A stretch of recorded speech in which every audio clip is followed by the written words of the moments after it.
যেটা দেখছেন এটা হচ্ছে 6 তলার পরিস্থিতি। 6 তলায় খুব ভয়াবহ পরিস্থিতি। হঠাৎ করেই আগুন এখন অনেক বেড়ে গেল।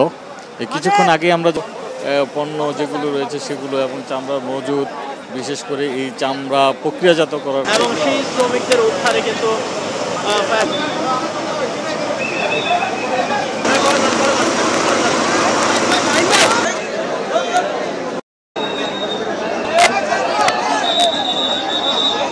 এনজিও সিমেন্ট, আস্থা নিরাপদ নির্মাণে। হাজব্যান্ডের ফ্যাক্টরি শিশির ফুটওয়্যার। তো আমরা হঠাৎ করেই মানে নামাজের পরে আমার দেবর হচ্ছে যে দেখতেছিল যে সিসিটিভি ক্যামেরাতে, ওটা দেখেই মানে আমরা কিছু বুঝে ওঠার আগেই আসলাম। এসে তো দেখছি এই অবস্থা, কিন্তু এতক্ষণ যাবত আগুন জ্বলছে, ভেতরে আর কিছু নেই। গত পরশু হচ্ছে আমাদের এখানে 6টা মেশিন এসছে, তারপরে আরও অনেক কিছু আমাদের মালপত্র ছিল এখানে। ফুটেজ আমাদের কাছে আছে, আগুনটা প্রায় আপনার 2:10 থেকে আগুনটা নিয়ে শুরু হয়েছে। জুতার ফ্যাক্টরি, তারপরে বিভিন্ন গোডাউন, তারপরে বিভিন্ন ধরনের কেমিক্যাল, তারপরে বিভিন্ন ধরনের কারখানা, বেশিরভাগে মানে চামড়া, কেমিক্যাল, এসব যাবতীয় জিনিস ইত্যাদি। ফ্লোরটা শুরু হয়েছে 4 তলার থেকে সম্ভবত।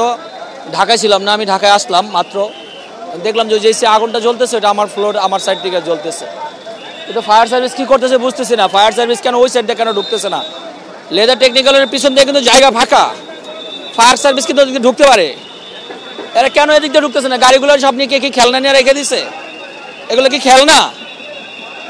রাষ্ট্রীয় এত টাকা দিয়ে কি খেলনা কিনে রাখছে? রাষ্ট্র আমাদেরকে এই সাপোর্ট দিচ্ছে। আমার ফ্লোর একদম শেষ মাথায়, দেখেন আমার ফ্লোরের শেষ মাথায় এখন আগুন লাগতেছে।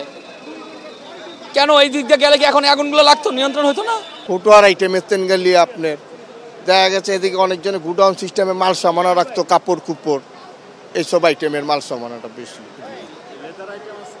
লেদার আইটেমে, চামড়ার আইটেমের কিছু নাই, এমনি কেমিক্যাল। ফায়ার সার্ভিস আইসা আগুন নিয়ন্ত্রণের করতেছে।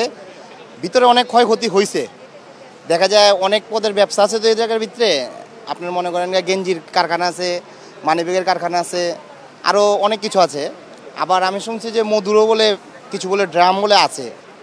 তে অনেকই ক্ষয়ক্ষতি হয়েছে। আগুন নিবার পরে আল্লাহ দিলে দেখা যাব কি ক্ষয়ক্ষতি হয়েছে আরও।